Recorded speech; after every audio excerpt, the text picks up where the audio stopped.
நேற்று பேசும்போது nationals bank recovery எப்படி இருக்கும், டிஆர்டி போகும், எப்படி ஏன் க்ளோஸ் பண்ணணும், க்ளோஸ் பண்ணணும், செட்டில்மெண்ட் ஏன் பண்ணக்கூடாதுன்னு நம்ம பேசியிருந்தோம். இன்றைக்கி நம்ம அதே டாபிக் தான். ப்ரைவேட் இன்ஸ்டியூஷனில் நீங்கள் லோன்ஸ் போகும்போது அங்கே என்ன நடக்கும், ஒரு ஹவுசிங் லோன் போகிறீங்க அப்படின்னா ஹவுசிங்கில் என்னென்ன பிரச்சனைகள் நடக்கும் அப்படிங்கிறத நம்ம பார்க்குறோம். இப்போ ஹவுசிங் லோனை பொறுத்தளவு தள்ளுபடிங்கிற வாய்ப்பே கிடையாது. ஏன்னா நீங்கள் முழுக்க முழுக்க 15% தான் அவங்க ஓன் கேபிட்டல் போட்டிங்க, 85% பேங்க் லோன்ஸ் கொடுத்துருது. அதில் இன்ட்ரெஸ்ட் லெவி தள்ளுபடி பண்ணுறது அந்த பேச்சுக்கே கிடையாது. அது முழுக்க முழுக்க நீங்கள் க்ளோஸ் பண்ணி தான் ஆகணும். அப்போ க்ளோஸ் பண்ணி ஆகும்போது ஹவுசிங் லோனோட ஆக்டிவிட்டீஸ் நேஷ்னல்ஸ் பேங்க் ஒரு மாதிரி இருக்கும். நேஷ்னல்ஸ் பேங்க்கில் நீங்கள் முடிஞ்ச வரைக்கும் டியூஸ் இழுத்து கொண்டு போய் மேனேஜர்கிட்ட போய் ரிக்வெஸ்ட் கொடுத்து உங்களால் ஒரு காலத்தில் கொண்டு போக முடியும். அதே இது ப்ரைவேட் இன்ஸ்டியூஷனில் போகும்போது அவங்க அதெல்லாம் ஏற்றுக்க மாட்டாங்க.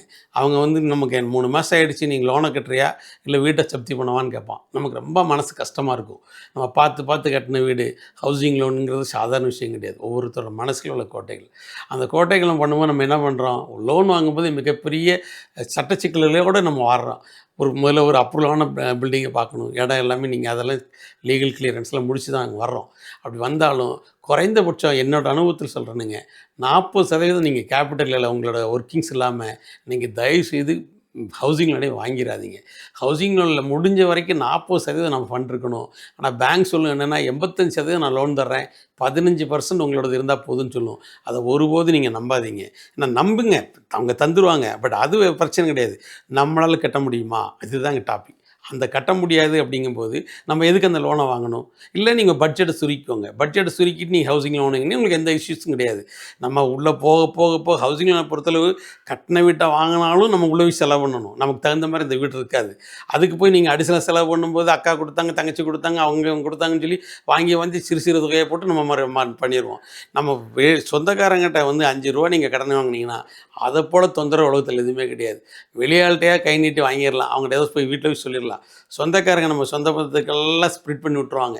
ஒரு கல்யாண வீட்டுக்கு போனாலும் அவங்கள தான் பார்க்கணும், பயந்து ஒவ்வொன்று கட்டணும். இது முடிஞ்ச வரைக்கும் ஹவுசிங் லோனில் நீங்கள் எந்த ஹவுசிங் லோன் போடணும்னு விரும்பினாலும் 40% உங்களோட ஓன் கேபிட்டல் இல்லாமல், முழுக்க உங்கள் சுய சேமிப்பு இல்லாமல் ஹவுசிங் லோனே போகாதீங்க. வீடு கட்டாமல் நீங்கள் வாடகைக்கே இருந்துக்கோங்க, அந்த பணத்தை போக்கியத்தில் இருந்துக்கோங்க, நல்லா பண்ணிக்கோங்க. ஹவுசிங் லோன் அதுக்கு என்பி ஆகி அதை ஏலத்தில் போகும்போது இருக்கிற மனவலி வேறு எதுலேயுமே இருக்காது. நீங்கள் பிஸ்னஸ் லோன் கூட அந்த வேதனை வராது. கண்டிப்பாக ஹவுசிங் லோனில் நீங்கள் மிகப்பெரிய மனவேதனை அனுபவிப்பீங்க. ஹவுசிங் லோன் போடும்போது ரொம்ப எச்சரிக்கையாக இருக்க வேண்டியது, நம்ம சேல்ரி இது நிரந்தரமானதா, இந்த வருமானம் நிரந்தரமானதா, இதை நம்மளால் பண்ண முடியுமா? ஏன்னா நம்ம பீரியட் 15 இயர்ஸ் போடும், 10 வருஷம் போடுறோம், 15 வருஷம் போடுறோம், 20 வருஷம்லாம் போடுறாங்க ஒரு சிலர். 25 உங்களுக்கு ஏஜ் இருக்குங்கிறக்க 25 வருஷம் ப்ரைவேட் பேங்கர்ஸ் கொடுக்குறாங்க. தயவுசெய்து 25 இயர்ஸ்லாம் போனீங்கன்னா அவங்க வாழ்க்கை முழுக்க அந்த இஎம்ஐ கட்டி சடைஞ்சு போயிடுவீங்க. ஒரு சிலர் அதுக்கு வேக்கையான வேறு பேசுவாங்க. நீங்கள் இன்றைக்கி 10,000 கட்டுறீங்க, 10 வருஷம் கழிச்சு 10,000க்கு மதிப்பே இருக்காது, அதனால் நீங்கள் கட்டுற பணம் சின்னது தான் அப்படின்லாம் வேக்கையெல்லாம் பேசுவாங்க. அதெல்லாம் நமக்கு எடுபடாது. நம்ம எப்போவுமே ஒரே குறிக்கோள், நம்ம சீக்கிரத்தில் லோனை கட்டிட்டு வெளியே வரணுங்கிற ஆர்வம் இருக்கும். அதே மாதிரி நல்ல வீடு கட்டிட்டோம்னா நல்ல கார் வாங்கணும்னு எண்ணம் இருக்கும். அப்போ நீங்கள் காருக்கு இன்வெஸ்ட் பண்ணுவீங்க, 2 வீலருக்கு இன்வெஸ்ட் பண்ணுவீங்க. குழந்தைங்க ஒரு பக்கம் படிச்சுட்டு மேலே வந்துட்டு இருப்பாங்க. அப்போ உங்களுக்கு சாதாரணமாக நீங்கள் வீடு வாங்கும்போது உங்கள் குழந்தை 3 வயசு 4 வயசு இருக்கும்போது ஆவரேஜ் எல்லோரும் வீடு வாங்கிடுறோம். அந்த குழந்தைங்க படிக்கிறாங்க, இஎம்ஐ சேர்ந்து வருது, கார் லோன் சேர்ந்து வருது, சமுதாயத்தில் அந்தஸ்து கொண்டு வர வேண்டியிருக்குது. இப்படி ஒன் பை ஒன்னாக கொண்டு வர உங்களை அப்படியே இழுத்துக்கிட்டு இருக்கும். நீங்கள் மகிழ்ச்சிங்கிறதே வாழ்க்கையில் பார்க்க முடியாது.